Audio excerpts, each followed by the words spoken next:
Muy buenas noches. Muchas gracias a los que nos siguen tanto en las redes como en televisión. Esta noche de un día movido, sin duda, con un nuevo gabinete, pero tenemos una estupenda programación. Vamos a entrevistar al ingeniero Roque Benavides Ganosa, una persona conocida. De mi parte no necesita mayor presentación, más bien quisiera pedirle a él que se presente y le cuente a los peruanos su trayectoria, sus estudios, su perspectiva. Hemos denominado a este programa La Visión del Perú, que tiene el ingeniero Benavides. Así que creo que va a ser muy interesante escucharlo, porque no es un secreto tampoco que algunos quisieran verlo en mejores posibilidades de mando en el país. Así que creo que para eso es importante conocer a las personas. Y bueno, empezamos. Bienvenido, ingeniero Roque Benavides. Muchas gracias por aceptar nuestra invitación. Y yo quisiera invitarlo a que usted mismo se presente ante nuestro público, le cuente sus estudios, sus orígenes, su profesión, qué se dedica, cómo ve el Perú y finalmente derivamos a cuál es la visión que usted tiene del Perú. Adelante, ingeniero. Muchas gracias, doctor Jorge del Castillo, muy amable, siempre muy grato estar con usted, estar en su programa. La verdad es que es muy peculiar que uno se presente solo, pero sí. creo que tiene sus virtudes, ¿no?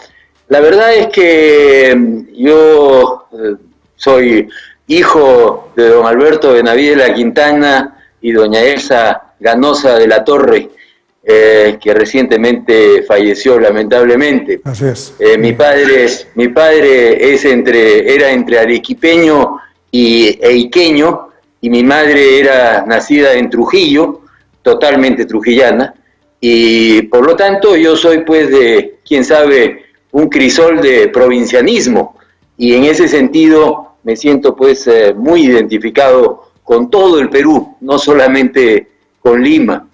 Yo soy uno de 5 hermanos, tengo un hijo y una nieta, y estoy casado con Tessa Navarro Grau, y estamos, hemos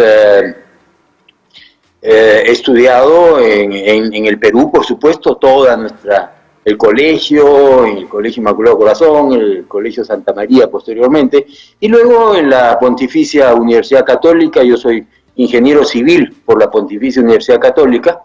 Estudié un posgrado en la escuela de Henley, que es una escuela de negocios muy antigua en Inglaterra, parte hoy día de la Universidad de Reading, al oeste de Londres, un poco a instancias de nada menos que mi tío Víctor Raúl Aya de la Torre, a quien yo tuve la suerte de conocer profundamente y a quien admiro, y por supuesto siempre defiendo su memoria. Ahí justo tenemos una foto, la foto suya con Víctor Raúl, ¿no? Para que la aprecie todo el público. ¿Cuántos años tenía usted en ese momento? Esa foto es del año 74, 75, yo tenía 20, 21 años. Ajá, bueno, siga, por favor. La relación familiar, solamente para no dejar esa parte, la relación familiar es que mi tío Víctor Raúl era primo hermano, exactamente de la misma edad, que es importante, de mi abuela Mercedes de la Torre Collar de Ganosa, y que era la dueña de Villa Mercedes, claro, donde mi tío Víctor Raúl vivió los 20 últimos años de su vida. Siempre fueron muy unidos. Mi tío Víctor Raúl, yo soy testigo de excepción, le decía mi hermana Mercedes, no por desmerecer a sus hermanos de padre y madre, pero eran primos pues pero muy cercanos. Y yo tuve la suerte, por alguna razón de química, por alguna razón que no logro explicar, de haber sido de los nietos de mi abuela el más cercano a ella. Según mi madre decía que yo era el sobrino preferido. Bueno, esas son cosas que dicen, pero 40 años después de su muerte, no creo que suene a pretensión de mi parte compartir ese dato, ¿no? Pero nos contaba que el estudio en Londres fue un poco estimulado por Víctor Raúl. Pero definitivamente, yo me fui, en esas épocas, la mayoría de los jóvenes que tenían recursos, yo, a Dios gracias, mis padres me podían apoyar para estudiar un posgrado. Yo pensaba irme a Estados Unidos, y conversando con él una tarde, le dije, estoy pensando irme a estudiar a Estados Unidos, y él me dijo, pero ¿no has pensado en Inglaterra? Hay que ir a Europa, Inglaterra, me decía. Y bueno, yo comencé a averiguar y finalmente terminé en Inglaterra. Y por supuesto, allá hay una anécdota muy sabrosa que yo siempre recuerdo con mucho, pero mucho cariño, y es que cuando yo me fui a despedir de él en mayo de 1979, porque ya me iba a Inglaterra, él con dificultad, yo tengo una notita que me hizo que ya tenía dificultad hasta para escribir, me dijo, yo quiero que vayas a visitar al profesor Pringmill a St. Catherine College en Oxford. Y bueno, yo llegué a Inglaterra a estudiar, y mi tío Víctor Raúl estaba pues muy mal. Yo lo llamé al profesor Pringmill, y el profesor Pringmill me dice, la verdad, señor Benavides, por supuesto, yo tengo mucho gusto, lamentablemente estoy saliendo de viaje a Cuba. Estamos hablando del año 1979, ¿ah? Sí. 10 años antes de la caída del muro de Berlín. Yo, por supuesto, yo me horroricé de pensar de que un profesor se iba pues a Cuba. La verdad es que no tenía nada de excepcional, pero en fin, del Perú veíamos Cuba como un país muy cerrado. Y lo cierto es que no me pudo recibir en ese momento, pasó agosto, que murió Víctor Raúl, y lo volví a llamar y le dije, profesor Pringmill, yo como latino, si es que antes se lo pedía por favor, hoy día yo tengo que cumplir con un compromiso que hice con el doctor Ayala Torre, y yo quisiera ir a visitarlo. Total, me recibió en St. Catherine College, en Oxford, y yo le hablaba pues en mi regular mal inglés, y él me cambió inmediatamente a hablarme en castellano.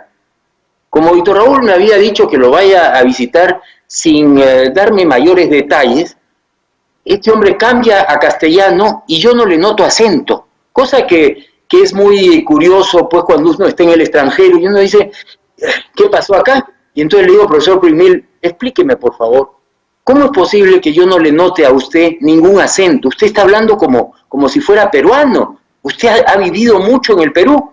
No, me dijo, es que estoy hablando con usted. ¿Cómo?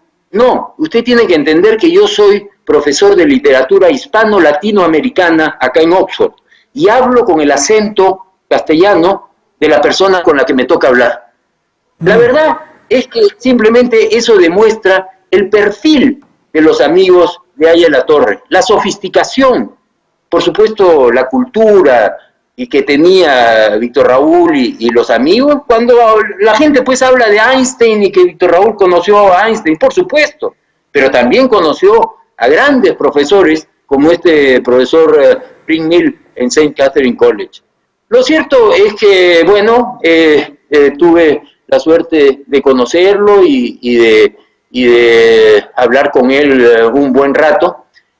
Y luego también, posteriormente, yo regreso al Perú y comienzo a trabajar en Buenaventura, en Compañía de Minas Buenaventura, donde he trabajado por más de 40 años. O sea, no es poca cosa. Yo no soy ya un joven, sino soy un hombre ya mayor, y he trabajado toda mi vida en minería. Es anecdótico, por supuesto, decir que un ingeniero civil termine trabajando en minería. Mi padre en alguna oportunidad me dijo, no te preocupes, hijo, la ingeniería civil también se aplica a la minería. Y bueno, no le faltaba razón, y por esas razones de la vida terminé yo trabajando por más de 40 años en Buenaventura. He tenido algunos puestos gremiales, como en la Sociedad Nacional de Minería, Petróleo y Energía, y en la CONFIEP, y he tenido también una actividad académica que a mí me interesa resaltar, por supuesto. Hoy día yo soy profesor de la Escuela de Posgrado en la Universidad Nacional de Ingeniería y enseño también con otros profesores un curso en mi alma mater en la Pontificia Universidad Católica del Perú. Un poco yo me he preparado los últimos años pensando un poco en que, bueno, a cierta edad uno tiene que retirarse de la función ejecutiva de las empresas y me parecía que lo que uno debe hacer es dar de sí, especialmente a los jóvenes, a los universitarios, y eso es lo que un poco estoy haciendo, aparte de tener algunas posiciones en algún directorio en empresas privadas. Así que es un poco eso lo que yo he hecho. Qué interesante que esté en el área de la docencia universitaria, ¿no? Tanto en la UNI como en la Católica. Alguna vez también nos cruzamos en San Marcos, porque los jóvenes, yo sé que lo invitan a disertar, en fin, inclusive creo que el propio rector de la universidad en alguna oportunidad lo distinguió. Pero es muy interesante porque eso conecta con la juventud, y a eso quería referirme, ¿no? O sea, ¿cómo va su relación, el toque que hay que tener siempre con la gente joven de la cual uno aprende tanto, ¿no es cierto? Pero qué duda cabe. La verdad es que seguramente hemos aprendido de gente como Aya La Torre y de los grandes políticos del Perú que tenemos que darle a la juventud. El que sabe que enseñe y el que no sabe que aprenda. Algo así decía Víctor Raúl. No, por supuesto. Y por supuesto yo soy de los que no pretendo saber, sino simplemente transmitir mi experiencia. Y en ese sentido yo me quedo casi asombrado porque uno lo hace pues con tanto gusto que no le cuesta trabajo. Y en esta época de cuarentena medieval que hemos vivido y que estamos viviendo, pues yo debo haber dado por lo muy menos 3 o 4 charlas por semana a jóvenes universitarios, a grupos de jóvenes, clases en las universidades. Así que la verdad es que sí, soy activo en ese sentido. Mi señora, por supuesto, se queja, dice qué tanto te comprometes con toda la gente, pero es que pues, yo no es que los pida a hablar, sino que hay gente que me viene, me busca y supongo que creerán que en algo puedo contribuir con mi experiencia a su formación. Así que yo estoy totalmente comprometido en ese sentido, especialmente con las universidades nacionales. Y cuando usted me dice la Universidad de San Marcos, por supuesto que he estado en San Marcos. San Marcos, con toda modestia aparte, me ha distinguido con un título de doctor honoris causa, que por supuesto le generó algunos problemas al propio rector, porque seguramente hubieron muchos profesores que no les gustó. Pero en fin, yo no pretendo que todos me quieran, pero ciertamente esa distinción me honra mucho y yo no puedo sino tener palabras de agradecimiento. Hemos impulsado en San Marcos la triple hélice. Tuvimos una reunión, una oportunidad con el presidente Vizcarra, con el rector de la universidad y el que habla cuando todavía era presidente de la CONFIEP. Y lanzamos la triple hélice en San Marcos. La empresa, el Estado y la academia, la universidad. Yo creo que eso pues tiene mucha potencia. Pero yo no solo voy a esas universidades, voy también, hablé en el inicio del año académico de la Universidad Nacional de Huancavelica, que es, por supuesto, Huancavelica es muy cercano a nosotros, porque ahí comenzó Compañía de Minas Buenaventura, y entonces yo tengo pues un cariño muy especial por Huancavelica, pero también he estado en la Universidad Nacional de Trujillo, y en la Universidad Nacional San Agustín de Arequipa, y en Huamanga, en fin, sí, voy mucho a las universidades. Estupendo, yo creo que ese sector juvenil es vital. Ahora, ¿cómo ve el Perú en la pospandemia, digamos, ¿no? ¿Qué perspectivas tiene? Evidentemente acá hay que contener primero el factor de salud, ¿no? Es muy importante, y este cambio ministerial es más que interesante. Pero también la parte de la reactivación económica es vital. La gente, más que bonos y algunos apoyos económicos, lo que quiere es trabajar. Entonces, esto implica hay que tener una actitud y una visión clara de lo que se necesita y lo que se quiere hacer, ¿no? Pienso, no sé si coincidimos, que por ejemplo un sector como el de la minería debió estar un poco más suelto en esta etapa de la pandemia. Tienen campamentos, pueden trabajar, entiendo que algunos han trabajado, pero no con la fuerza que hubiera sido deseable, porque usted corríjame, ¿cuánto le aporta en divisas la minería al Perú? ¿No? Creo que es muy trascendente como para no tomarlo en cuenta, por supuesto. Adelante. No cabe la menor, yo creo que coincidimos, doctor del Castillo, en su punto de vista. Yo, como peruano, vivo preocupado, por supuesto, por mi país, y en estas circunstancias tan dramáticas que estamos viviendo, no cabe la menor duda que el análisis que uno debe hacer es que lamentablemente, y no se trata de echarle la culpa a nadie, porque yo no quiero vivir en el pasado, yo quiero mirar hacia el futuro, la contención, el enfrentar la cuestión de salud no ha sido pues exitosa, por decirlo menos. Somos de los países con mayor número de muertos por millón de habitantes, lo cual evidentemente ha hecho que finalmente el presidente de la República cambie de ministro de Salud, y yo creo que la doctora Mazzetti pues realmente es una mujer estupenda. Yo tengo que resaltar, sin conocerla mayormente, pero mi admiración, sinceramente, esa mujer sí se ha corrido toda la cancha y creo que no es ideologizada y que estoy seguro que tendrá una mejor performance que lo que hemos tenido hasta ahora. Y en el aspecto de la reactivación y el aspecto económico, del frente económico, tampoco hemos sido exitosos, porque somos el país, después de Belice, un paisito que hemos sufrido más en términos económicos en América Latina. Entonces, uno dice, hay países que han enfrentado la contención con una cuarentena dramática, pero han abierto la economía y no han sufrido tanto en lo económico. Otros que han cerrado la economía y tienen buenos resultados en salud. Pero el Perú no tiene ni lo uno ni lo otro. Y entonces es evidente que tenemos un problema. Mi posición, porque siempre hay que dar una alternativa, yo espero que siempre en el Perú pensemos en alternativas. Mi padre solía decir, no me traigas problemas, tráeme soluciones. Y yo creo que lo que nosotros podemos hacer en el Perú es, muy bien, hemos tenido una mala performance en cuanto a lo de salud y hemos tenido una mala performance en lo económico.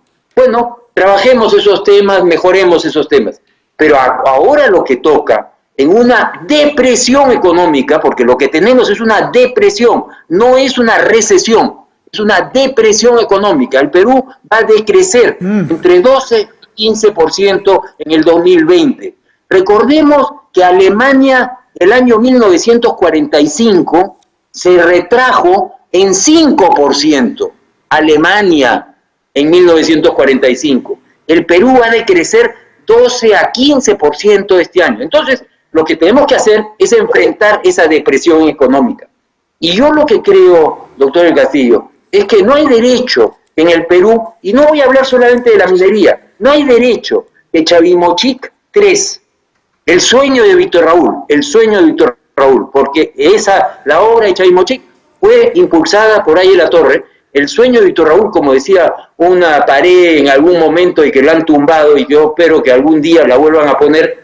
Chavimochic 3, que agregaría cerca de 100.000 hectáreas al Perú, esté paralizada al 80% de avance de obra. No hay derecho que eso esté paralizado por el tema del Lavallato. Obviamente yo estoy en contra de la corrupción, pero deberían ir por canales separados y avanzar y no permitir que haya miles de trujillanos, liberteños, cajamarquinos que no tengan puesto de trabajo. Majes Iguas 2 está paralizado por una adenda. No puede ser. Los agricultores en Arequipa no van a tener esos puestos de trabajo. Alto Piura, en la Pampa de Pisco, en Ica, no puede ser que falte agua cuando se pueden construir esos reservorios. Por supuesto, la pesca también fue paralizada, y yo creo que equivocadamente con esta cuarentena medieval. Y en el caso de la minería, como usted muy bien lo ha dicho, absurdamente se cerraron todas las minas cuando son locales casi ideales de cuarentena. Hemos podido seguir produciendo y no tener este deterioro económico que hemos tenido en el Perú. Yo soy de los que creo que, bueno, enfrentemos la realidad, seguramente hacia julio podríamos estar al 100% en la producción minera de lo que teníamos en marzo. Tenemos que hacer mucho más para enfrentar ese decrecimiento de la economía. Y soy de los que creo que hay que poner en valor todos los proyectos mineros que tenemos a nuestro alcance. No hay país más biodiverso, no hay país más rico en el mundo que pueda mostrar, qué sé yo, Tía María, Quellaveco, Zafranal, Pampa del Pongo, Mina Justa, Michiquillay en el norte, La Granja, Galeno, Cañariaco en el departamento de Lambayeque. La verdad es que tenemos tantos proyectos que mi voz, por supuesto, suena a frustración, pero es que como peruano yo no puedo sino transmitir ese mensaje, y ese es el mensaje que le estoy transmitiendo a los jóvenes universitarios del Perú. Bueno, muy interesante su apreciación, y ya ha tocado el tema agrario, que se lo iba a preguntar también en algún momento, y quizás podemos volver sobre eso. Pero yo tengo el concepto de que este tema de la pandemia se afrontó bajo una visión muy segmentada, solamente del sector salud, y no se convocó a otros sectores que podrían haber, con su experiencia, con manejo, simplemente con mayor conocimiento profesional, tener una mirada holística del problema. Porque, claro, había que resolver el tema del oxígeno, había que resolver el tema de las medicinas, pero también el del transporte, el de los migrantes, la gente que estaba en el exterior. Era todo un problema muy grande. Creo que no se convocó. Yo vi que, por ejemplo, el sector privado se le convocó, creo que al día 102 de la emergencia, ¿no? Y no sé si habrá sido una convocatoria total, porque acá la idea hubiera sido juntar al sector privado, que yo sé que ha dado muchas cosas, pero hubiera podido dar mucho más si es que había una sinergia apropiada en esta gestión. ¿Cómo ha visto esa relación público-privada en esta etapa? Bueno, hemos estado insistiendo en todos estos 100 y pico días que debería de convocarse al sector privado. Fíjese lo que ha pasado en Guayaquil, en Ecuador, para no compararnos pues con los países súper desarrollados. El sector privado asumió el control de Guayaquil, solucionó el problema de la salud. En Estados Unidos, por ejemplo, cuando hay un huracán, ¿quiénes son los que toman control?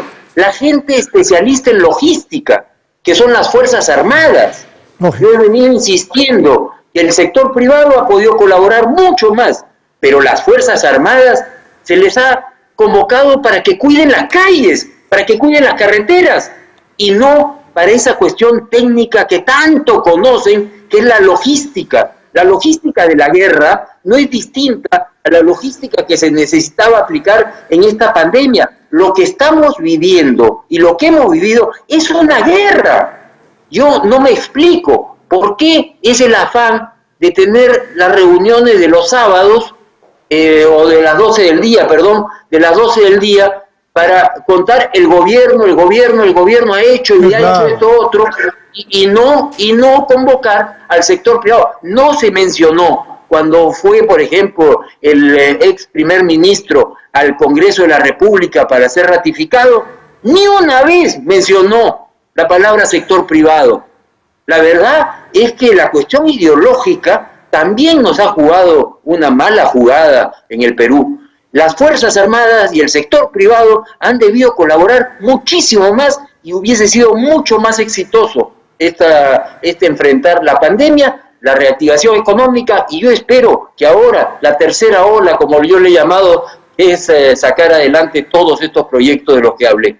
Y eso, el almirante Jorge Montoya, por ejemplo, que ha sido presidente del Comando Conjunto, él dijo debe convocarse al Consejo de Defensa Nacional, pues de ahí es donde se toma la decisión de este avance logístico que tenía que haber hecho la Fuerza Armada, que pudo haber apoyado la seguridad ciudadana, no tengo ninguna duda, pero ellos llegaban al último rincón del Perú, o hubieran podido bloquear la zona de selva, por ejemplo, ahora está la selva infestada de COVID, es una desgracia, y donde más débil es el sector salud. Entonces, ahí hay un problema y más bien fue motivo de burla del señor Vizcarra en una conferencia de prensa. Los generales, dijo, los almirantes, en fin, pero ahora vamos a mirar hacia adelante.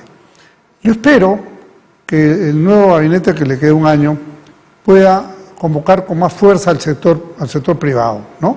Que el sector privado pueda hacer lo suyo. Por ejemplo, una logística de cualquier empresa distribuidora del Perú llega al último rincón, yo qué sé, lleva cerveza, pero le aseguro que ahí no hay medicinas suficientes. Pero si usamos la logística del que lleva cerveza, o el que lleva Coca-Cola, o el que lleva otro tipo de cosas, yo creo que esa suma va a ser sumamente buena para el Perú, porque podremos dar una cobertura virtualmente total al territorio de la República. No cabe la menor duda, la capacidad logística del sector privado es enorme. Es decir, no solamente pues Coca-Cola, cerveza, es decir, todos los productos alimenticios. Yo no quiero mencionar nombres de empresas específicas, pero todos las conocemos, claro. Conglomerados de empresas que producen productos envasados que llegan al último rincón del Perú. Yo creo que es fundamental. Otra parte que tampoco ha sido convocada adecuadamente ha sido las iglesias, la Iglesia Católica, Cáritas, las iglesias evangélicas. Ellas también llegan a muchos lugares. Yo conozco el caso de un curita buenísimo acá al sur de Lima, lejos de haberle facilitado las cosas, lo iban a fiscalizar de no sé qué institución burocrática cuando él estaba repartiendo víveres a la gente que no tenía de qué comer. Entonces, yo me pregunto si es que no hay una cuestión acá ideológica absurda que nos ha llevado a esta situación. Pero como usted muy bien dice, hay que mirar para adelante. Y hay que pensar en convocar a todas las fuerzas. Perú no es solamente el gobierno, y mucho menos el gobierno central. El Perú somos el sector privado, los militares, las iglesias, la sociedad civil, los partidos políticos. ¿Cómo es posible que no se les convoque para cosas que definitivamente nos tienen que unir?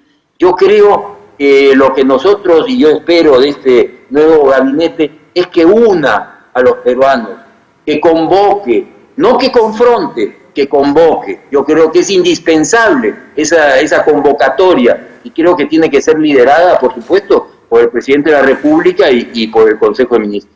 Bueno, acabo de escuchar al nuevo primer ministro hablar de que él va a tener que cambiar hacia una actitud concertadora. Bueno, me parece bien, si ese cambio lo va a hacer, no es su característica, por supuesto, pero si hay propósito de enmienda y va a hacer ese cambio, será en buena hora. Eso no se puede rechazar, por el contrario. Yo creo que ellos tienen que, en este último año, ¿no?, que es el año que llega al bicentenario de la independencia de la República, en donde vamos a tener elecciones y hay una serie de tareas fundamentales como la recuperación económica, por ejemplo, creo que tiene que trabajarse en el ambiente del mayor consenso.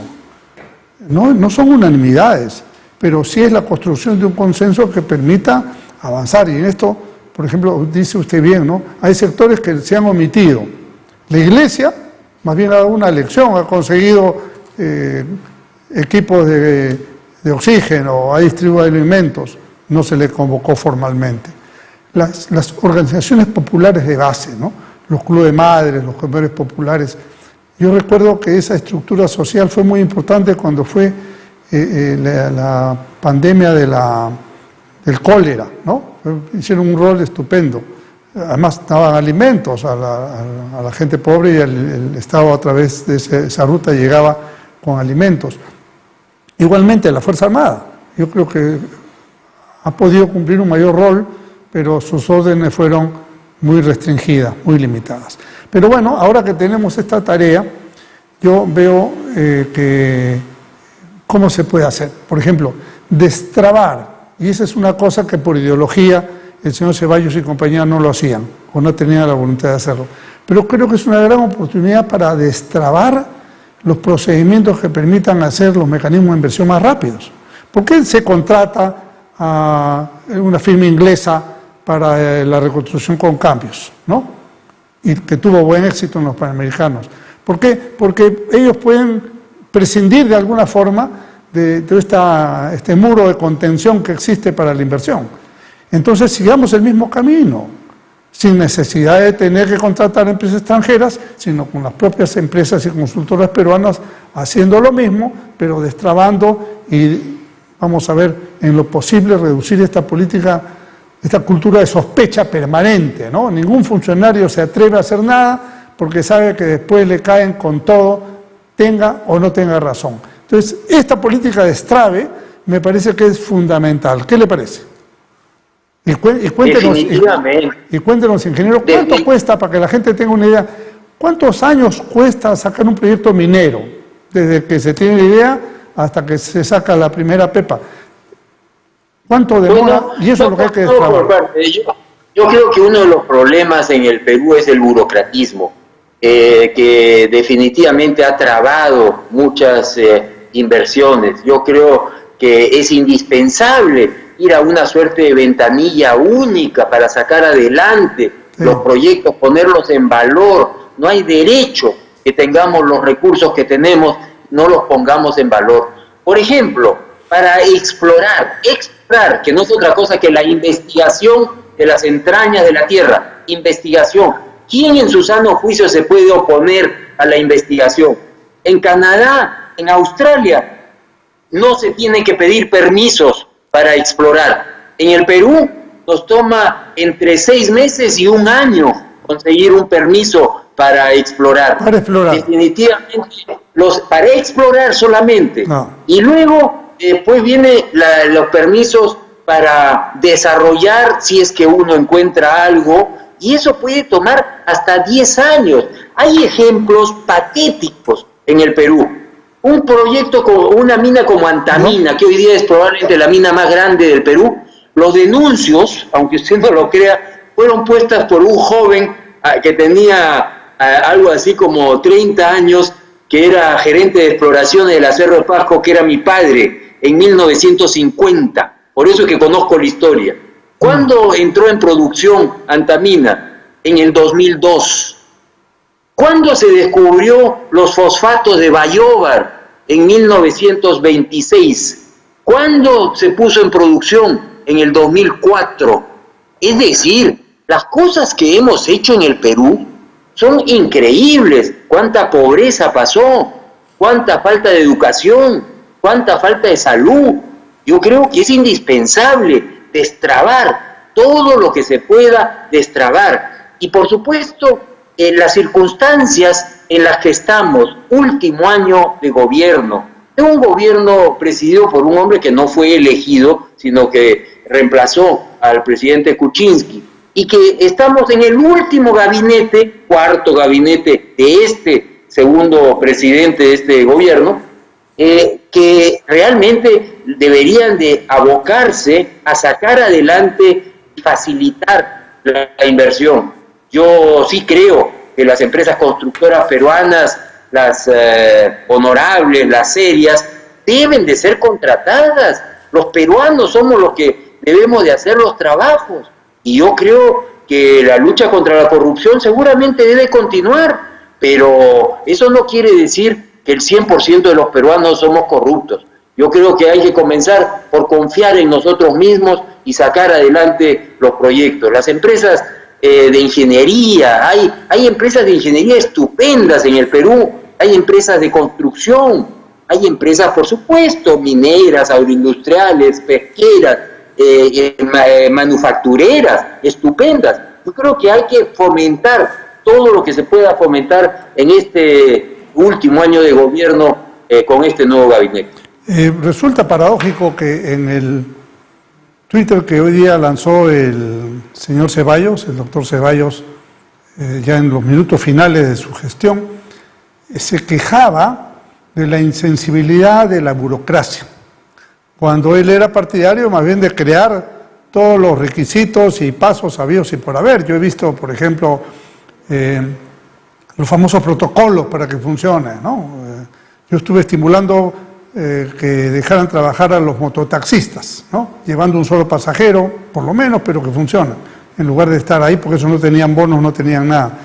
Hicieron un protocolo de 20 páginas, le aseguro que eso no lo ha leído uno solo de los mototaxistas. Entonces, hay un burocratismo del cual hoy día se ha quejado el primer ministro, con razón, pero sin razón cuando él mismo estimulaba ese tipo de cosas cuando estaba teniendo la manija del poder.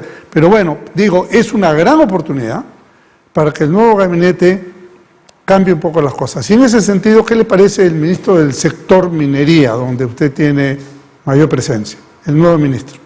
¿Lo conoce? Bueno, fíjese, yo creo, ya cuando uno está viejo, pues conozco a su padre y a su madre. Ya. Gente extraordinaria, gente, realmente un hogar bien constituido, una cosa que realmente tiene que tener pues una influencia sobre la decencia. Él es nieto del presidente Belaúnde, ¿no? ¿Tengo entendido? Es un nieto del presidente Belaúnde, que podemos discrepar en algunas cosas que se pudieron haber hecho en sus gobiernos, pero que nadie duda de su honorabilidad, de su caballerosidad, de esa calidad de persona, ¿no?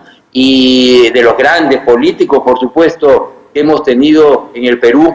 Y este joven, yo entiendo por referencias, es un joven que ha trabajado en minería, que tiene muy buena formación, que es hijo de un geólogo, como es mi amigo Rafael Belaúnde Aubry, y por lo tanto ha bebido un poco de conocimiento de minería.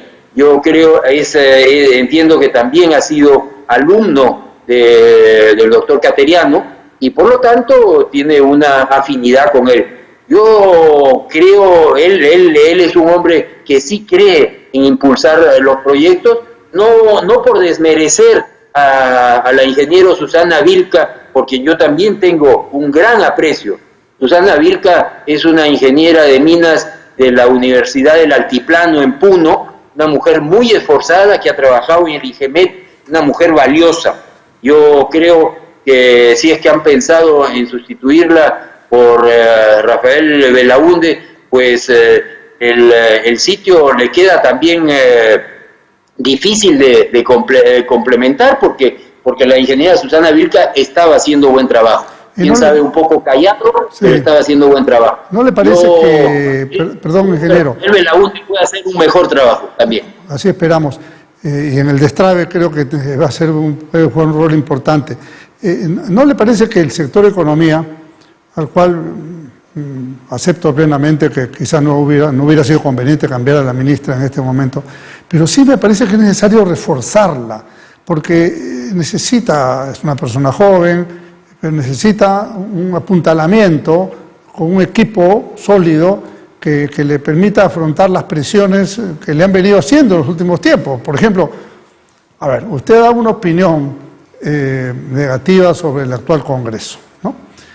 Pero está saliendo ahí una serie de normas de orden de gasto público, digamos, sin mucho control, y eso puede afectar. Por eso digo, es muy importante reforzar el esquema económico para evitar los desbordes en gastos que a veces no tienen sentido, como hemos visto en algunos proyectos que se han disparado algunas personas por ahí. ¿Qué opina de eso? Reforzar el equipo y mantener el esquema de la disciplina y la estabilidad macroeconómica del país. Usted ha dicho que yo me he expresado mal del actual Congreso.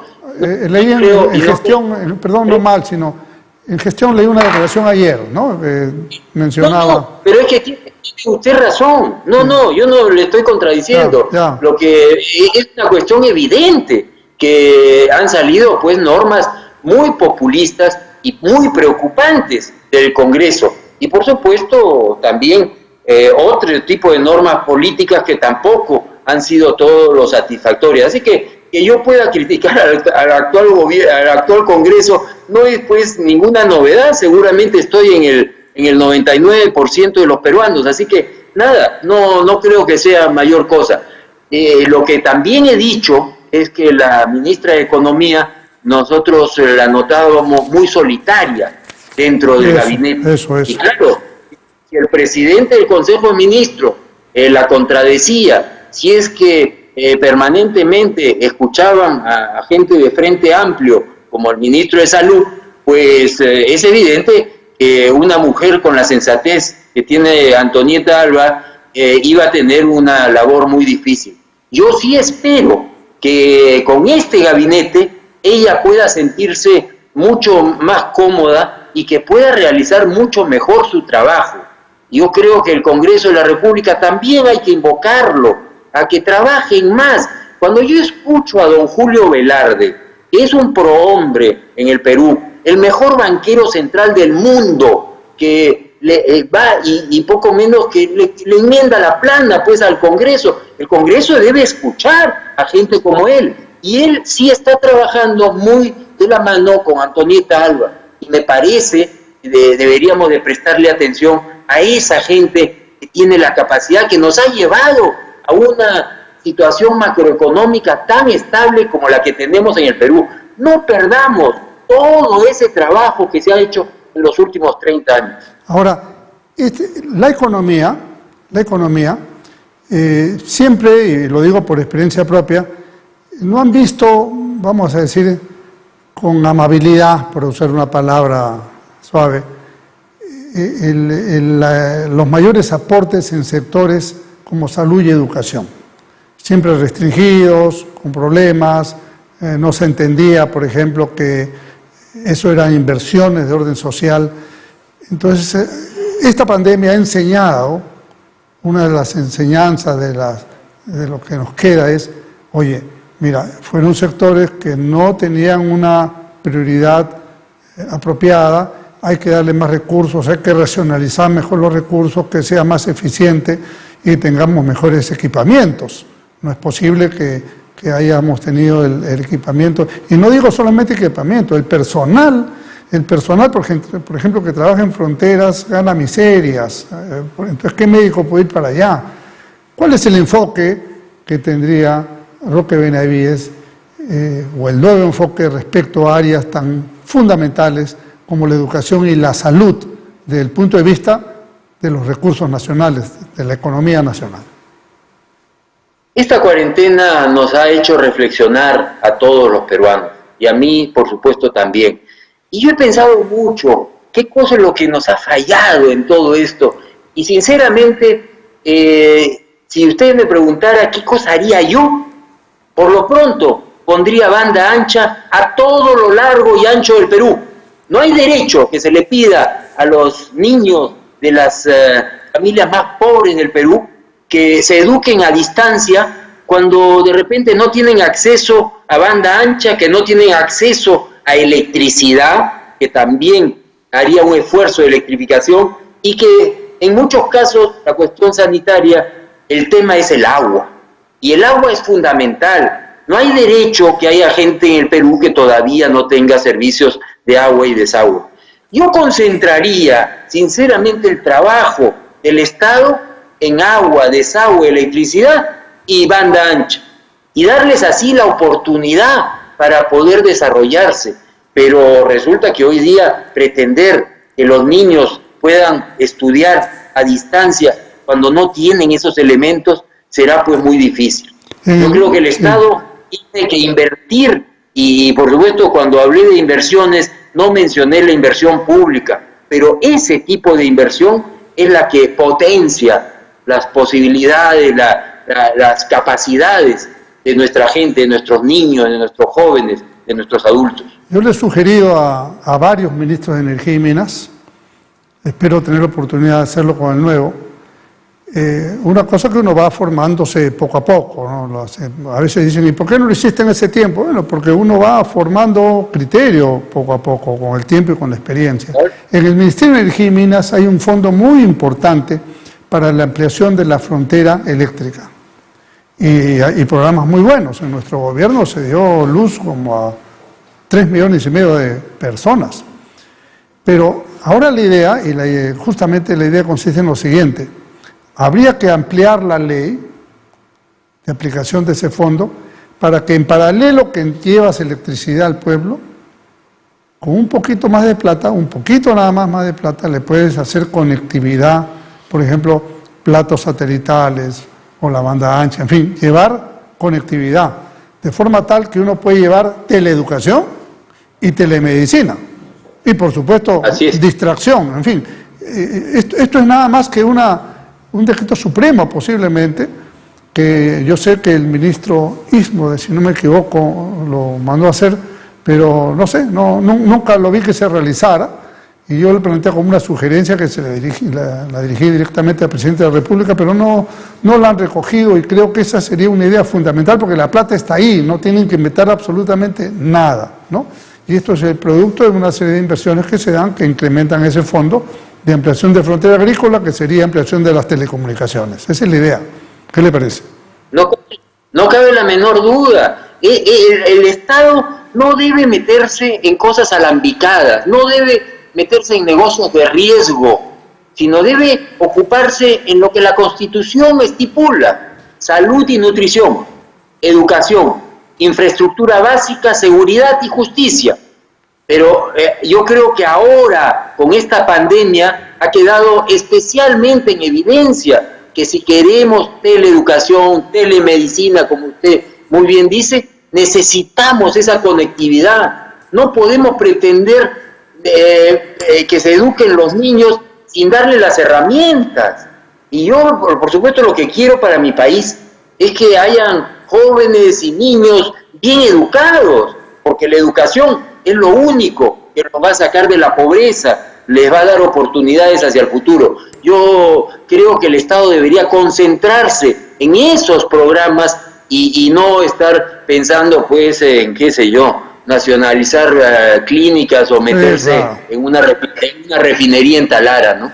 ¿Y qué idea tiene, a ver, de la pequeña empresa? ¿Qué visión tiene de la pequeña empresa y el rol que el Estado podría tener, o los propios emprendedores tienen que tener con la pequeña empresa? Caramba, muchas gracias por la pregunta. La verdad es que son tantos los temas y a veces a uno se le escapan, ¿no?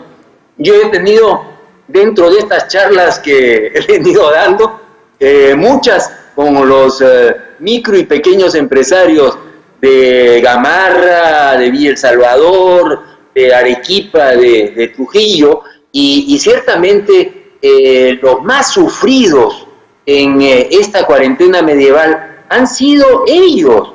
Porque fíjese usted, pongamos un ejemplo. Yo como ingeniero me gustan hablar de ejemplos puntuales.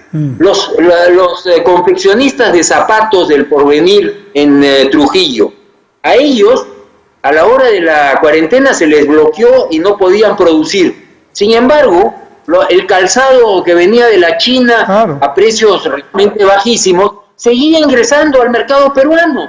Y entonces esos empresarios, pequeños empresarios, decían, pero ¿qué pasó acá? A nosotros no nos permiten producir, pero sí importan el calzado y estamos regalando nuestro mercado. Yo obviamente creo en el libre mercado y creo que los aranceles excesivos no son lo adecuado porque restan competitividad. Sin embargo, tampoco es que se le puede atar de manos a la micro y a la pequeña empresa. Yo creo que hay que promoverla. Fíjense, solamente para decirle, cuando yo hice mi tesis en Inglaterra, saqué un dato que es interesantísimo. En los Estados Unidos, el 98% en número de empresas son micro y pequeñas empresas. El 2% son las grandotas, que seguramente representan el 60% de la economía. Pero la micro y la pequeña empresa es la gran generadora de puestos de trabajo. Esa es la que puede crecer y esa es a la que hay que fomentar. Yo estoy absolutamente a favor de la micro y la pequeña empresa de nuestro país. Muy bien, bueno, entonces ya que ahora hemos dado casi una mirada integral, viene el otro capítulo de esta entrevista en la recta final. Entonces, ¿qué le falta para meterse a la política, ingeniero? Creo que, como usted dice, usted ya ha cumplido una fase en la labor ejecutiva, ha hecho actividad gremial, pero también viene el otro compromiso. Yo sé que usted ha dicho varias veces que no, pero una persona que ha sido discípulo de Aya La Torre, como usted, que ha aprendido, que ha vivido ha bebido de él directamente, que tiene el concepto de integrar el Perú. ¿Por qué no comprometerse más en el servicio público, ¿no? Yo sé que el servicio público a veces es complicado, entonces ahora es una carrera con vallas, pero alguien lo tiene que hacer, porque si no lo hacen los que saben, entran los que no saben, ¿no? Y entonces después nos estamos quejando. A ver, quisiera saber su opinión. Yo no le voy a contestar, doctor del Castillo, una vez más. La verdad es que soy un ferviente creyente. No le he dicho que acepte candidaturas, le he pedido nada más una visión política. Soy un ferviente creyente en lo que decía Aristóteles, que el hombre es un animal político. Ya me han corregido que no se refería específicamente a los animales, pero en fin, ahí en la torre agregaba, y si no es político se queda en lo primero. Claro. Yo no soy un animal, yo soy un animal político, yo participo. Usted sabe que yo opino, que yo acepto entrevistas, porque creo que en algo estoy transmitiendo también mi modo de pensar y contribuyo, porque yo no tengo pues ningún interés interesado, si que cabe el término. Lo que tengo es interés de que mi país progrese. Yo creo que hay formas de contribuir en política también desde el lado del sector privado. Yo ciertamente sigo la política, no le voy a negar que me gusta la política. Mi padre, que en paz descanse, siempre decía así, pues a este Roque sí le gusta la política. Bueno, yo creo que como a usted, todos tenemos derecho y obligación en opinar en política, dar nuestro mejor consejo, y en eso estamos. ¿Y no le parece... de ahí a política partidaria ya es un paso adicional. O sea, claro, ¿no le parece, permítame la interrupción, yo veo que hay una enorme incertidumbre para 2021? O sea, si los sectores inteligentes, democráticos, tolerantes, no buscan soluciones, aquí puede ser una rifa y podemos terminar en manos de cualquiera. Entonces, evidentemente creo que hay sectores democráticos que deberían sumar, deberían integrarse y deberían invitar a los mejores peruanos para asumir el reto del 2021. ¿No le parece? No cabe la menor duda. Yo creo que tenemos que trabajar en eso y ciertamente yo no voy a rehuir el apoyo para trabajar en lograr a la mejor gente que esté a disposición. Creo que hay que buscar también un sistema que no sea tan perverso, porque cuando yo no voy a defender corrupciones ni nada, pero cuando vemos que a todos los presidentes, los últimos presidentes del Perú están perseguidos, están en la cárcel, inclusive ha habido hasta un suicidio que yo lamento, por supuesto, yo digo, caramba, ¿qué cosa pasa en el Perú? ¿Tan corruptos somos que todos son corruptos? ¿O es que ya el sistema es de tal perversidad que a todos los políticos se les va a perseguir? Entonces yo creo que hay que reflexionar. Yo lo sigo en cuanto a su pregunta y a su inquietud. Estoy absolutamente comprometido con el Perú y por supuesto quiero lo mejor para mi país y especialmente para la gente más pobre, para la micro, para la pequeña empresa, para los estudiantes, para todos los peruanos. Claro, y bueno, usted nos ha hablado de minería, de pesquería, de agricultura, de las pequeñas empresas y de una vocación, de cierta vocación política, ¿no es cierto? Ahora, quizás el siguiente paso puede ser construir estos mecanismos de consenso. Me parece que es fundamental, porque si no, el país puede caer en un salto al vacío, realmente muy, muy complicado, ¿no? Sería penoso que el Bicentenario la pasemos pues en un choque ideológico del cual no salgamos y que trabe las soluciones del Perú. Si es que sus últimas palabras, así ya de mirada a la celebración en un año y pico del Bicentenario de la Independencia. Usted, doctor del Castillo, ha sido siempre un concertador. Yo creo que a usted también le toca un rol muy importante que jugar. Yo, por supuesto, que creo que el Bicentenario es una fecha importante, pero el Perú ya tiene que estar pensando al 2030 o al 2050. Yo creo que lo que nosotros tenemos es que enfrentar esta nueva era digital. Tenemos que aprender a trabajar y a progresar en esta nueva forma de trabajo que nos toca realizar. Así que yo esperaría que ya estemos planeando para el 2030 y no solamente para el próximo año. El Bicentenario, si es que uno lee la historia del Perú, es discutible, porque la verdad es que los primeros años de la República fueron bien difíciles, ¿no? Bien difíciles y bien inestables. Pero nada, 2021 es nuestro Bicentenario, tenemos que celebrarlo, pero pensemos a mucho más largo plazo. Bueno, estupendo. Ha sido una entrevista excelente. Yo le agradezco muchísimo, ingeniero. Creo que esto va a permitir que muchísima gente lo conozca más y mejor, por supuesto. Y bueno, ya veremos qué nos depara el futuro. Por lo menos sabemos que usted tiene una actitud muy favorable para servir al Perú. Así es que un gran abrazo y despídase de los seguidores y de la teleaudiencia. Muchas gracias, doctor del Castillo. Es usted siempre muy amable. Yo tengo un ancestro y un legado que cumplir, y es, por supuesto, contribuir al progreso de mi país. Muchas gracias a todos y a usted en especial. Muchísimas gracias y buenas noches a todos ustedes. La próxima semana vendremos también con algunas entrevistas muy interesantes y nos preparamos además para nuestro programa del 30 de julio de análisis del mensaje presidencial. Muchísimas gracias y muy buenas noches.